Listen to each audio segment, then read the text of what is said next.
So Exactly. I am going to challenge you and me because I have agreed with you. At the very beginning of COVID, you said that this was another example of hysteria. I agreed with you then. What is your position now in retrospect? Well, I think I made some mistakes early on regarding various factors of how this would progress, but it's hard to say what mistakes, because clearly there is mass hysteria going on here, including that we don't know, we have no idea whatsoever how many people have died of this disease.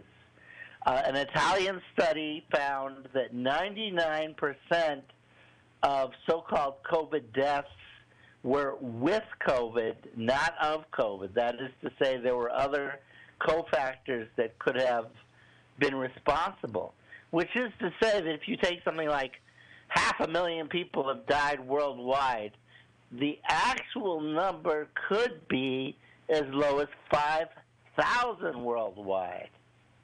We really have no idea. And you know what? We never will. Right. I have announced that it is very difficult to find the deaths numbers and excess deaths numbers for 2020 on the internet. The CDC does not appear to have published them, and it would be interesting to compare them to previous years. What, in retrospect, do you think most countries should have done as opposed to what they did? Basically, most countries probably could handle the so-called Swedish example, where you put responsibility on the individual, which is really actually the entire purpose behind the article that I've just published in the American Conservative, in which I note that what the United States government has done, and governments actually everywhere, is desperately tried to take responsibility away from the individual. They do not trust individuals.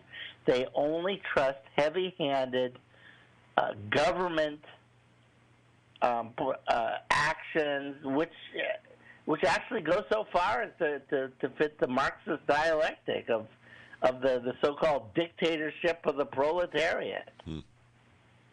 That's what they did. It's correct. So,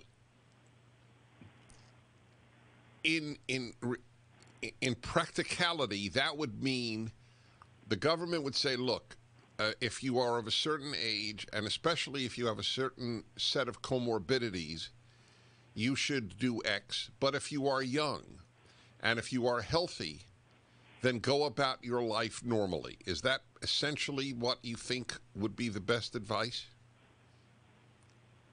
Yes, and yet where I live, the Philippines happens to go, it's pretty much the most authoritarian government in the world regarding COVID, and it is the law here that if you are under 15 or over 65 for that matter, you cannot leave the house. And it's been that law for over a year, and it's going to be that law indefinitely. Oh, my God. Hold on. I did not know that.